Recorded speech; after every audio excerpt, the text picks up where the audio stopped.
Hi, boys and girls.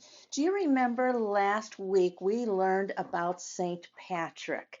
And we learned that he brought God's word to all the people in Ireland. Now, the church decrees that when a person lives a life of holiness, they should be celebrated as a saint. So, Patrick became St. Patrick, the patron saint of Ireland. I promised you last week we would read another story by our author, Tomie Paola, and this time it's going to be a folk tale. A folk tale is a story that's just handed down just by voice. It isn't written anywhere. It's just a story that keeps getting told over and over again, maybe by great grandma to mom, and all the way down. So it could change a little bit along the way also. Well, this is a kind of a fun story, and it's about a husband and wife, and their names are Jamie and Eileen O'Rourke, and they live in Ireland.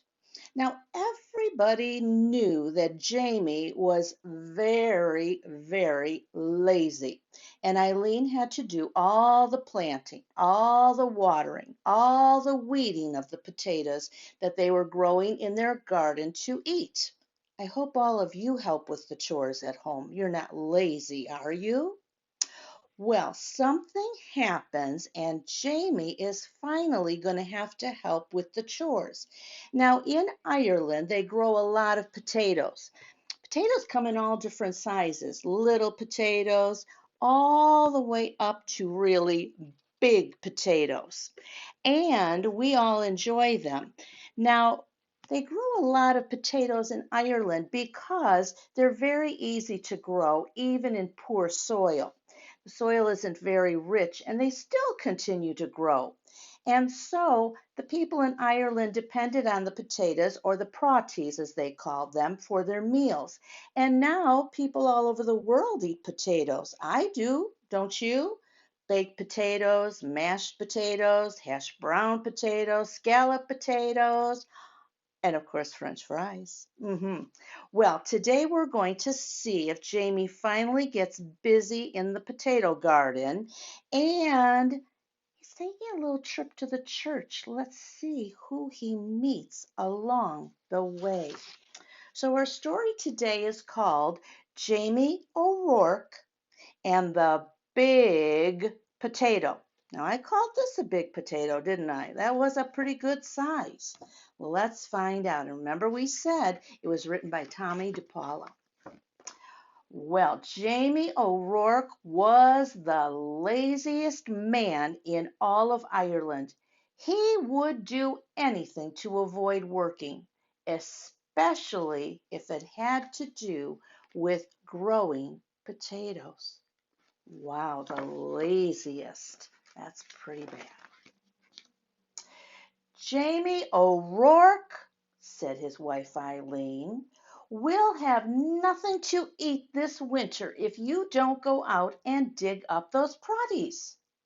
Oh, saints preserve us, Jamie would whine. Me back's as sore as can be. Sure as I'm telling you, wife, you'll have to dig them up yourself. I'll break in two if I so much as get out of this bed. Do you see him? Laying there in the bed all covered up. Oh, my goodness. So Eileen, who had done all the planting and all the watering and all the weeding, she would have to go out to the tiny garden and dig up the smallest potatoes in Ireland, all because Jamie was too lazy to dig a larger garden, and he had no money to buy potato seed. So they're only getting little tiny potatoes like this. Well, that won't last them very long all winter. Then poor Eileen wrenched her back and was laid up in bed. St. Bridget and the Virgin Mary herself must have smiled on Eileen O'Rourke, the village women said. Why, it's the first rest she's had since she married Jamie O'Rourke. So she never got to rest, only Jamie. With Eileen in bed, Jamie began to worry. No Eileen to dig meant no praties all winter, and no praties meant no food. Oh, poor me, wailed Jamie. I'll starve to death. I best go to church and confess to Father O'Malley, 'cause there's no telling how soon old Death will be knocking on me door. So even though it was midnight, Jamie set out for church, and he was about halfway down the hill when he heard some singing and some tapping, a tapping sound. He's going to be wondering what that might be. Sure, and I wouldn't be knowing, Jamie whispered, but I swear it's a leprechaun.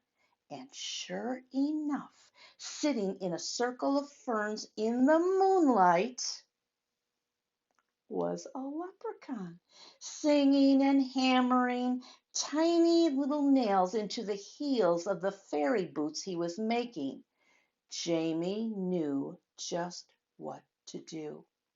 He crept up and he grabbed that little man by his coattails and held him firm. Let me go! Let me go! The leprechaun shouted. Not on your life, Jamie said. Not until you show me where you keep your pot of gold. Oh, we're always looking for a leprechaun and some gold, aren't we?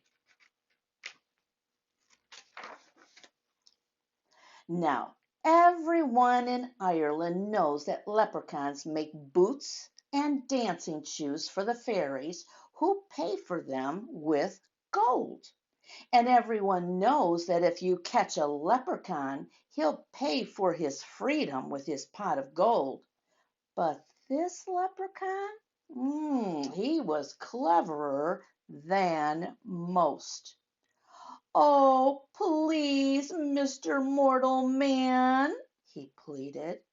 I'm just starting out making fairy shoes, and I only have one or two pieces of gold in my pot. Won't you take a wish instead? Why, what would I wish for? Jamie asked.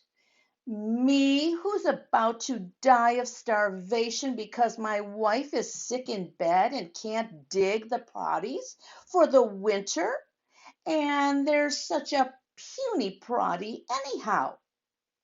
Well, said the leprechaun, reaching into his pocket, you could wish for the biggest proddy in all the world, and it would last you all winter, and you wouldn't have to do anything more than plant this one little seed, then water it and watch it grow. Oh, Jamie will think that's a pretty good idea. That sounded wonderful to Jamie. Done, he shouted as the leprechaun dropped the seed right into Jamie's hand. Jamie let go of his coattails and off that leprechaun scampered. Well, when Eileen heard what he had done, she was furious. Jamie O'Rourke, you're not only the laziest man in Ireland, but you're a fool as well. Giving up a pot of gold for a proddy seed? Well, I'm going to plant this seed and I'm going to water it, and you'll see, Jamie said. And out he went to the garden. So they need potatoes for all winter, and he has one seed. Poor Eileen, she was very upset, wasn't she, with this news?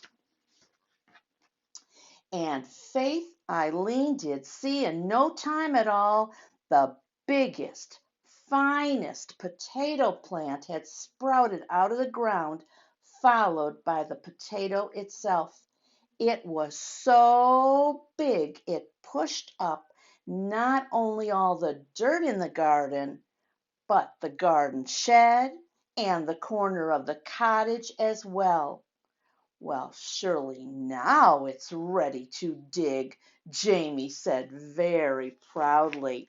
You know, the potatoes grow under the ground. You have to dig them up. But this one is so big, it popped all the way up. Mmm. He hoed all around it, but he couldn't dig that proddy out of the ground. He got a beam and a big rock and he tried to pry it out. He pushed and he pushed. It wouldn't budge. As he was pondering what to do, his neighbor passed by on the way to the village. He couldn't believe his eyes. Do you see how big that potato is? The people all look so tiny. It's huge, and I thought I had a big potato with me today. Well, he could not wait to tell everyone in the village what he had seen, and before you knew it, the hill up to Jamie's was filled with villagers, all coming to see that proddy. They won't be able to believe it. Where did it come from? They asked. Jamie told them about the lucky night when he caught the leprechaun and how smart he had been. Why, anyone could have gotten a pot of gold, he bragged. But the biggest proddy in the world, well, that took some doing. However did you outsmart a leprechaun? They all asked. Well, Jamie hesitated, scratched his head. We'll help you dig up your proddy, Jamie, if you'll tell us how you did it. And they grabbed shovels and hoes, and they all started to dig. Oh, this is going to be a big job. They dug and they dug and they pushed and they shoved until the potato flew up out of its hole, rolled down the hill faster and faster until it reached the bottom, and it bounced up high, came to a stop, and now it's wedged between the stone walls on either side of the road. Nothing can get past that now. It's wedged in there. Now they have to figure out what to do. That proddy is so big, no one, no cart, nothing can get by it, the constable complained to Father O'Malley. How's a body to get in or out of our village? What shall we do? The villagers all wailed. Then they all looked at Jamie and said, well, it's your proddy. I guess you'll have to move it out of the way. Well, wait, said Eileen. There is more proddy there than we would ever eat. There's enough for everyone. Why don't you all take some? Oh, Eileen had a very good idea. So the villagers sawed and they chopped and they carted off huge pieces of potato while Jamie sat on the stone wall and watched. He is lazy, isn't he? He's just watching everybody get their piece of potato. All winter long, everyone had potato to eat and eat and eat and eat. No one wanted to see or hear of a potato again. They would have potatoes for breakfast. They would have them for lunch. They would have them for dinner. They would have them during the week and on the weekends. Potatoes, potatoes, potatoes. In the spring, Jamie said, I saved a potato eye for a seed, and it's just about time to plant again. No, oh no, the villagers all cried. If you promise not to plant it, Jamie, we'll promise before St. Patrick and all the saints to see that you and Eileen always have plenty to cook and eat. We don't want another giant proddy around here. Jamie smiled and agreed. What perfect life for a lazy man. And so you see, darling Eileen, I wasn't such a fool with that leprechaun after all. And Eileen had to admit Jamie O'Rourke was right. So because they shared that big potato, which was really helping them to move it along, they now will have food for this next year. And yep, the leprechaun has his pot of gold. He didn't give any of it away. Oh my goodness. Well, very soon now this week, boys and girls, it will be St. Patrick's Day, a day to celebrate and to think about those fancy and those sneaky little leprechauns and what they do. So he fooled Jamie, and maybe you'll be able to fool him and find his pot of gold. I don't know. Jamie was really happy because now he won't even have to plant or take care of a garden. He'll just have food all the time. Well, I hope you enjoyed that folk tale that's been passed down. And here's to wishing all of you a very happy St. Patrick's Day. Top of the morning to you and Erin go Bragh. And that means Ireland forever. I can't wait to meet with you again next week, boys and girls, for something new. And if you didn't hear our story last week about St. Patrick and all that he did for Ireland, you can still go back and find that and enjoy it in two stories so that you'll know all about St. Patrick's Day, which is coming this week. Till then, have a good day, be kind, and be a good friend. Bye now.